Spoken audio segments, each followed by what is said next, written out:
Hello बच्चों, आज से हम नया टॉपिक स्टार्ट कर रहे हैं, दैट इज जेनेटिक्स। ठीक, आप छोटे क्लास से पढ़ते आ रहे हैं कि जेनेटिक्स क्या है। That is transfer of characters from one generation to other is called as inheritance, and the branch of biology in which we study about hereditary characters and their mode of inheritance is called as genetics। तो genetics actually branch of biology है, clear, जिसमें हम hereditary characters और उनके inheritance के phenomena के बारे में पढ़ते हैं। It's very interesting topic. ठीक, ऑल्दो आप लोग समझते हैं कि ये बहुत कॉम्प्लिकेटेड है, बहुत टफ है, बट सही में ये बहुत इंटरेस्टिंग टॉपिक है, बशर्ते आपको समझ में आ जाए। ठीक है, अगर हम नीट के सिलेबस के हिसाब से एनसीईआरटी या सीबीएसई या एनटीए को फॉलो करते हैं तो एनसीईआरटी की बुक में पहला चैप्टर दिया गया है प्रिंसिपल्स ऑफ इनहेरिटेंस। ठीक, जिसमें हम मेंडेलियन इनहेरिटेंस पढ़ते हैं और भी दूसरे टॉपिक्स हैं जो हम पढ़ते हैं। And the second chapter is given molecular basis of inheritance. Okay, लेकिन जेनेटिक्स को पढ़ने के लिए या फिनोमेना ऑफ इनहेरिटेंस को पढ़ने के लिए डीएनए और आरएनए के बारे में जानना जरूरी है। तो फिलहाल जेनेटिक्स के नाम पर जो पहला वीडियो मैं आपको प्रेजेंट करने जा रही हूँ, that is about genetic material. Clear, genetic material basically आपने दो पढ़े हैं, डीएनए और RNA, that is deoxyribonucleic acid and ribonucleic acid। तो DNA is deoxyribonucleic acid and ribonucleic acid।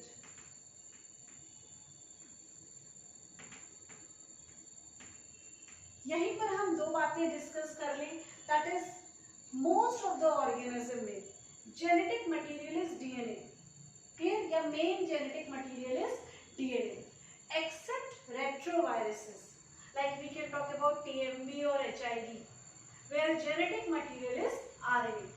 Viruses की खासियत क्या होती है, वायरसेस में या तो DNA होता है और या RNA होता है।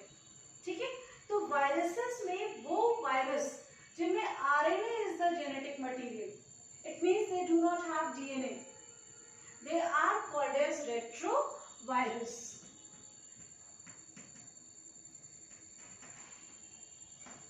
जहाँ पर RNA is main genetic material। Am I clear? Example, we can talk about TMB, tobacco mosaic virus, और HIV, humoral immunodeficiency virus। Okay? फिलहाल हम DNA और RNA को as a whole डिस्कस कर रहे हैं यहाँ पर, that DNA and RNA are chemical nature में अगर हम बात करें तो these are nucleic acids। 3 या 4 साल पहले मेडिकल में एक क्वेश्चन आया था, which of the following is not a polymer, clear, not a polymer, और 4 ऑप्शंस थे। पहला कार्बोहाइड्रेट्स, दूसरा लिपिड्स, तीसरा प्रोटीन, और the fourth one was nucleic acid. Okay, and the answer will be lipid। ठीक, that means nucleic acids are also polymers, they are made up of small units। और units क्या है nucleic acid की, तो nucleic acid का polymer हो गया, और इसका मोनोमर या यूनिट क्या हो गई, तो unit is nucleotides. Nucleic acids are made up of nucleotides. या हम स्टेटमेंट को घुमाकर बोले तो हम ये कह सकते हैं कि nucleic acids are made up of nucleotides. Clear, अब हम डिस्कस करते हैं कि न्यूक्लियोटाइड्स का स्ट्रक्चर क्या होता है, या पॉलीन्यूक्लियोटाइड या न्यूक्लिक एसिड का केमिकल कंपोजिशन क्या होता है। ठीक है, तो इसमें शुरुआत करते हैं हम नाइट्रोजनस बेसिस की। Nucleic acids have nitrogenous bases.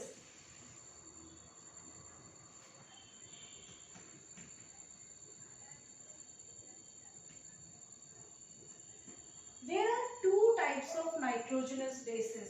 पहला प्यूरीन और दूसरा pyrimidine.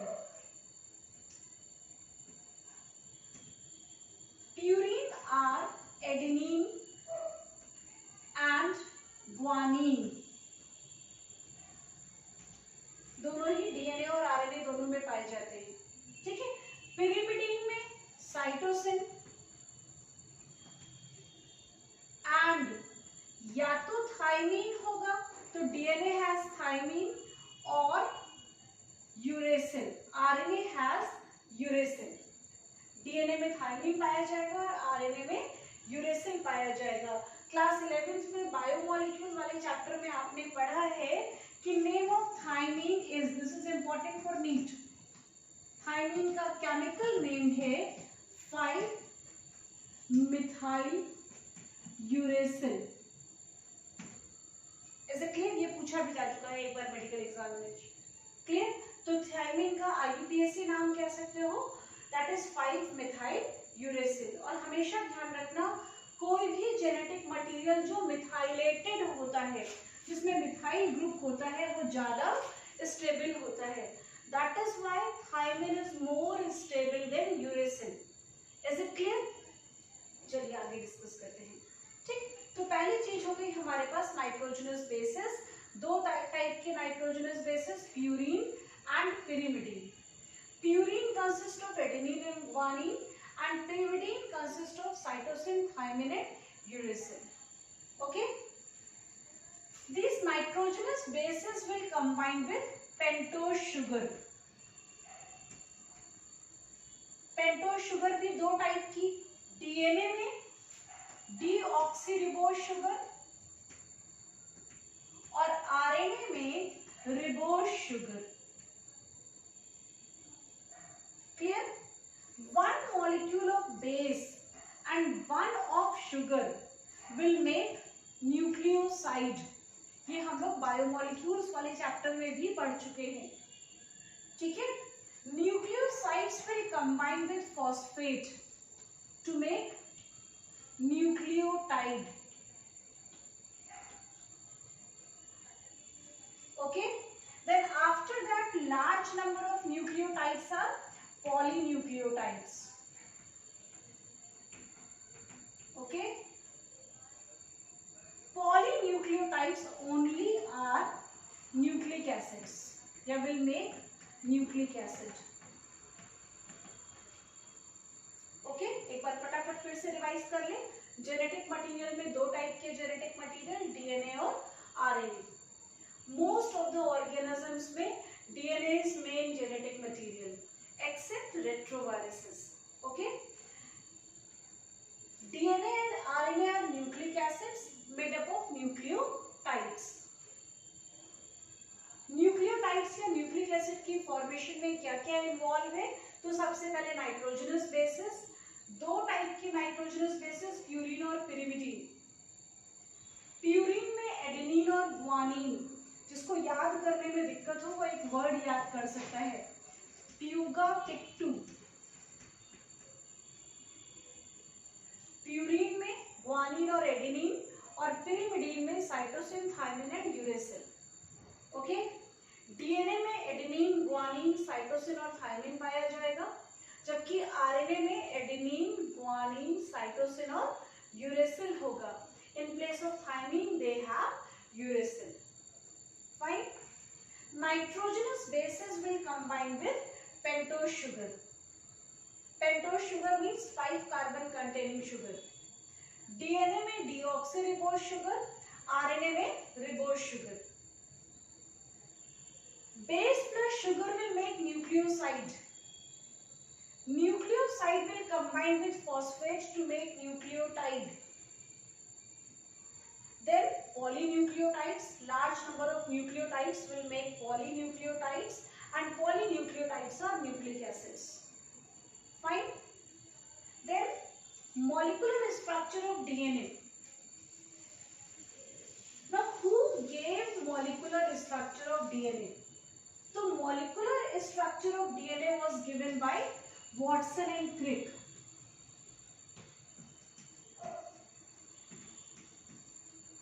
Molecular structure of DNA.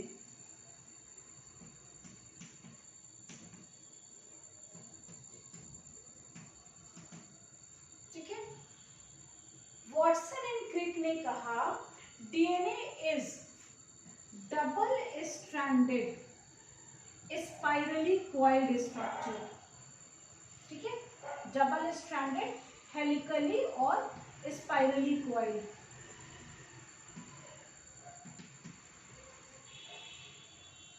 Now this is one helix.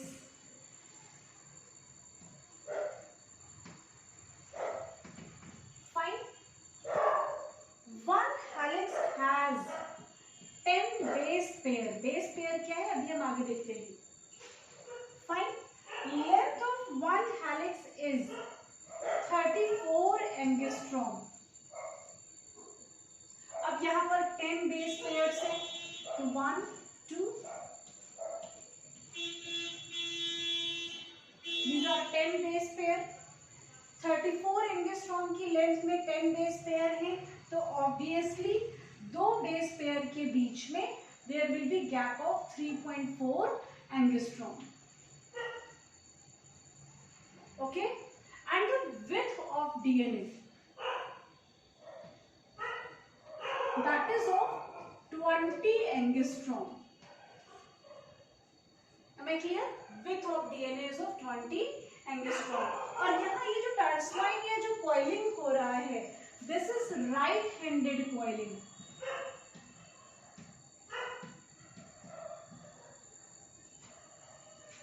There are various types of DNA. A, B, C. Now this DNA is B DNA, most occurring या most common type of DNA. This is B DNA. Clear? Generally जो DNA differ करते हैं वो number of base pair in a helix में differ करते हैं। किसी में 9.4 है तो किसी में 9.8 है। Except Z DNA. Z DNA और बाकी सब में right-handed coiling है, लेकिन Z DNA has left-handed coiling। तो ये भी हम लिख ले रहे हैं, Z DNA has left-handed coiling। Okay, फिर से Watson and Crick give molecular structure of DNA. इन्होंने कहा DNA is double stranded spirally coiled. एक स्पाइरल या एक हेलिक्स में 10 बेस पेयर हैं। एक हेलिक्स का लेंथ 34 एंगस्ट्रॉम है और विड्थ 20 एंगस्ट्रॉम है and the coiling is right handed coiling. अब इस डबल स्ट्रैंडेड स्ट्रक्चर में, अच्छा एक और पॉइंट यहाँ पर हम ऐड कर दे रहे हैं, ये जो दो स्ट्रैंड्स ऑफ डीएनए हैं they are anti parallel to each other.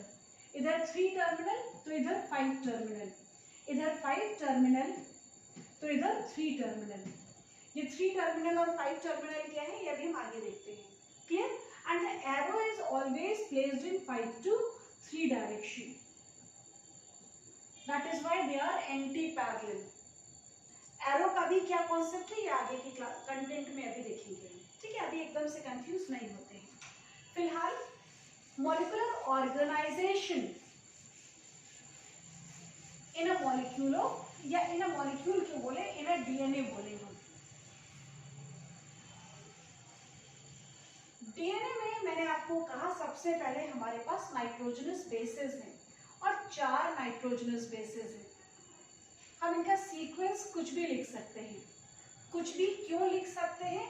हमारा, आपका, वायरस का, बैक्टीरिया का, प्लांट का, सबका डीएनए का basic structure is same. They differ only in this sequence of nitrogenous bases. Clear? DNA differ only in sequence of nitrogenous bases. तो हम अपनी मर्जी यहाँ पर चला रहे हैं, कुछ भी सीक्वेंस फिलहाल लिख ले रहे हैं।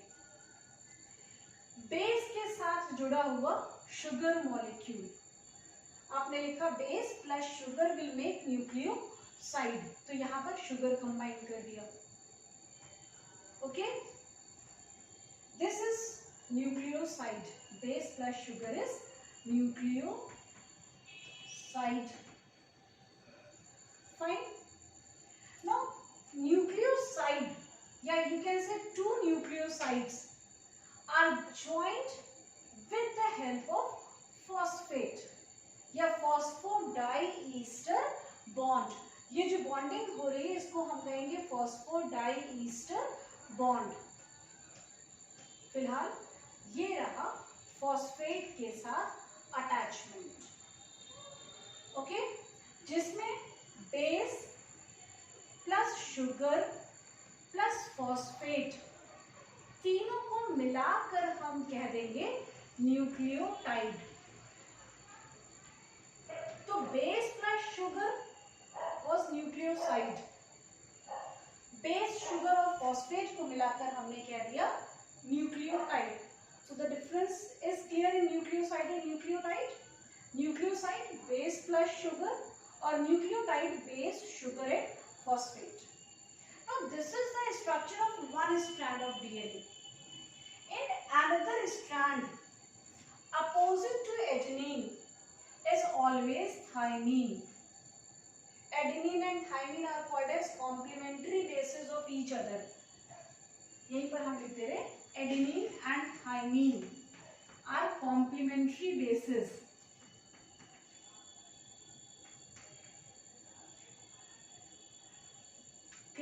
जबकि guanine and cytosine are complementary bases. It means adenine will always make pairing with thymine and guanine with cytosine or vice versa. तो guanine cytosine के साथ या हम कहें thymine adenine के साथ। Am I clear? Again same thing, base plus sugar and then joined with the help of phosphodiester bond.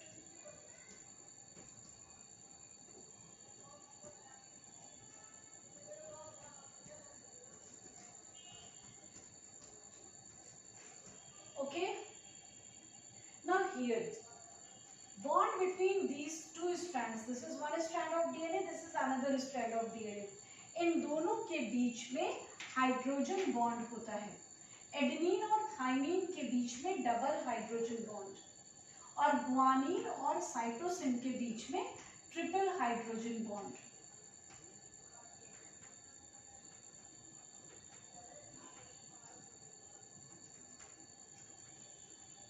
So this is molecular structure of DNA given by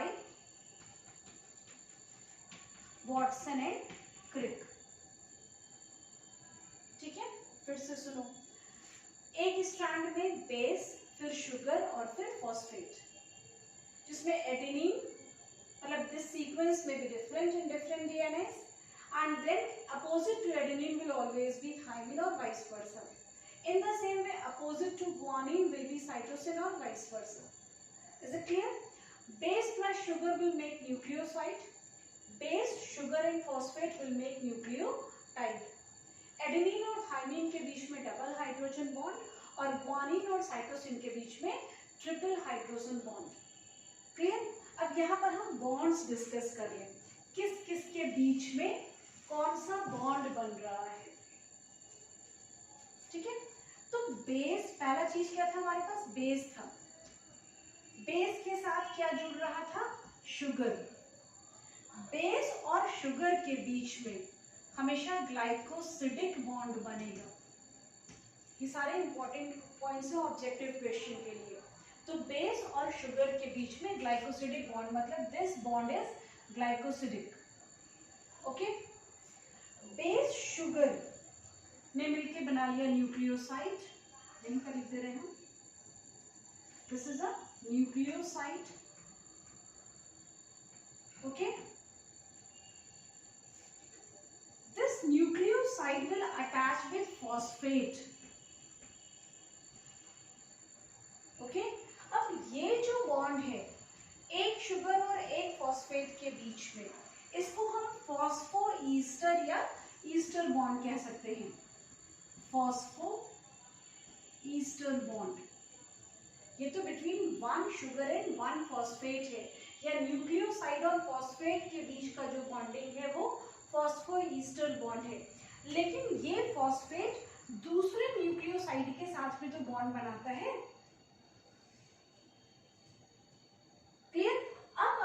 तुमसे कहें कि two nucleosides are joint together bye,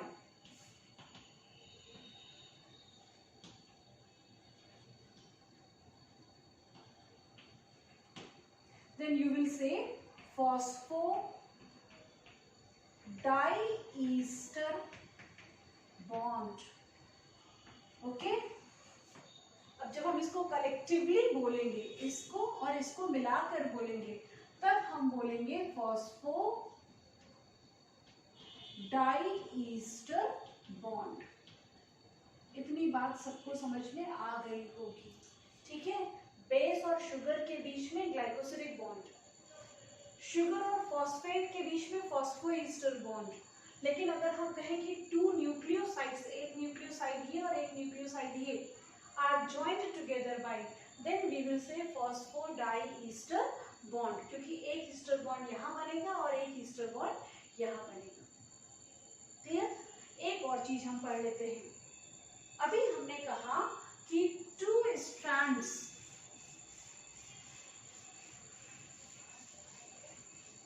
of DNA are anti parallel to each other. इस anti parallel का मतलब क्या है? हम ये वाला स्टैंड भी फिलहाल मिटा देते हैं, ठीक है।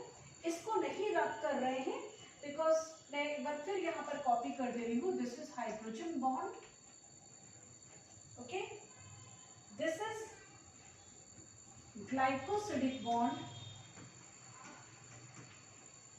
यहाँ पर एक और बेस लिखते रहे ताकि आपको याद रहे। While this is ester bond, जबकि जब हम कलेक्टिवली बात करेंगे this will be phosphodiester bond. Okay, now you can copy it, you will get time to copy it, ठीक। अब हमने कहा two strands of DNA are anti parallel, एक 3 to 5 है तो दूसरा 5 to 3 है। ये 3 और 5 का क्या मतलब है और एंटी पैरेलल का क्या मतलब है, ये भी देख लीजिए आप। हमारे पास पहली चीज है नाइट्रोजनस बेस, ठीक। Nitrogenous base is combining with pentose sugar. Pentose sugar का मतलब क्या है? 5 कार्बन कंटेनिंग शुगर, जिसमें अगर हम कार्बन की पोजीशनिंग करें तो फर्स्ट, सेकेंड, थर्ड, फोर्थ और फिफ्थ कार्बन यहाँ पर साइड चेन से जुड़ा है। दूसरा,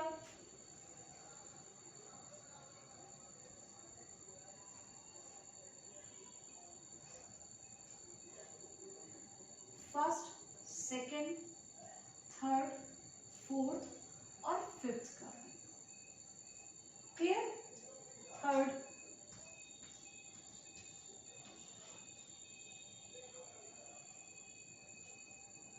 कुछ भी ले लिया, सेम नंबरिंग 1 2 3 4 और ये रहा हमारे पास फिफ्थ कार्बन। इतनी बात समझ में आ रही? ये है पेंटोज शुगर। अब पहला क्वेश्चन तो हमारा बनता है, base combined with first carbon of pentose sugar. Is it clear? Base combined with first carbon of pentose sugar. एक क्वेश्चन तो हमारा यही बन गया। अब हम बना रहे हैं फॉस्फोडाइईस्टर बॉन्ड। ये जो फॉस्फेट है ये एक तरफ तो थर्ड कार्बन से जुड़ेगा और दूसरी तरफ ये जुड़ेगा फिफ्थ कार्बन से। ओके, एक तरफ थर्ड कार्बन से ईस्टर बॉन्ड बना रहे हैं, दूसरी तरफ फिफ्थ कार्बन से ईस्टर बॉन्ड बना रहा है। सेम हियर, एक तरफ थर्ड कार्बन से और दूसरी तरफ फिफ्थ कार्बन से। Am I clear or not? Phosphate will make ester bond with the third carbon of one sugar and the fifth one of the next sugar. Opposite strand में भी हम देख लेते हैं। एडेनिन के सामने हो गया थाइमिन और ये रही हमारी पेंटोज शुगर। 1 2 3 4 और ये रहा fifth carbon.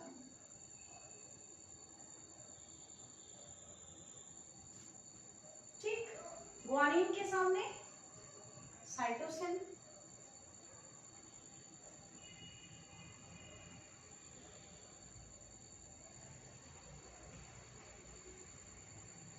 Fine, same here,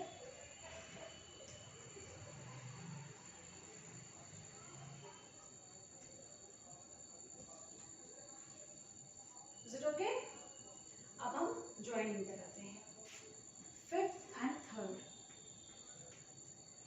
fifth and third.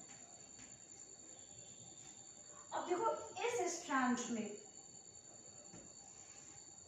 Fifth carbon यहाँ पर फ्री है, जो बॉन्ड फॉर्मेशन में पार्टिसिपेट नहीं कर रहा है, और इस एंड पर थर्ड कार्बन फ्री है, तो ये कहलाएगा 5 टर्मिनल और ये कहलाएगा 3 टर्मिनल। तो एग्जैक्टली 5 टर्मिनल और 3 टर्मिनल क्या इंडिकेट करते हैं? 5 टर्मिनल इंडिकेट करते हैं पेंटोज शुगर के उस कार्बन को जो फॉस्फोडाइएस्टर बॉन्ड को बनाने में पार्टिसिपेट नहीं कर रहा है, और 3 टर्मिनल उस कार्बन को जो अगेन पार्टिसिपेट नहीं कर रहा है। सेम हियर, ये हो गया 3 टर्मिनल और ये हो गया 5 टर्मिनल। एरो हमेशा 5 to 3 लगाते हैं। उसका लॉजिक क्या है? अगर हमें नया न्यूक्लियोसाइड अटैच करना पड़ेगा या नया बेस अटैच करना पड़ेगा, तो बेस को अटैच करने के लिए we need an enzyme that is polymerase enzyme, और polymerase will function in 5 to 3 direction. मतलब 5 टर्मिनल पर जो बेस है वो फर्स्ट बेस को इंडिकेट कर रहा है, और 3 टर्मिनल पर जो बेस है वो न्यूएस्ट बेस को इंडिकेट कर रहा है, because polymerase will function in 5 to 3 direction. Okay, तो ये था मॉलिक्यूलर स्ट्रक्चर ऑफ डीएनए। एक और चीज, ये जो एंटी पैरेलल स्ट्रैंड्स हैं, एंटी पैरेलल होने का सिग्निफिकेंस क्या है? तो यहाँ पर अपोजिट पोल है, ये 5 है और वो 3 है, ये 3 है और ये 5 है। ठीक, opposite pole will attract each other, जो दोनों के बीच में हाइड्रोजन बॉन्ड की फॉर्मेशन को इंश्योर करेगा, या आप ये कह सकते हो कि इसको फिक्स करके रखेगा। तो 2 strands remain attracted towards each other, that is because they are anti-parallel to each other। ठीक, तो ये था basic structure of DNA. Next video में हम इसके ऊपर जो न्यूमेरिकल्स हैं उनको डिस्कस करेंगे, फिर डीएनए और आरएनए में बेसिक डिफरेंस क्या है स्ट्रक्चर में उसको डिस्कस करेंगे।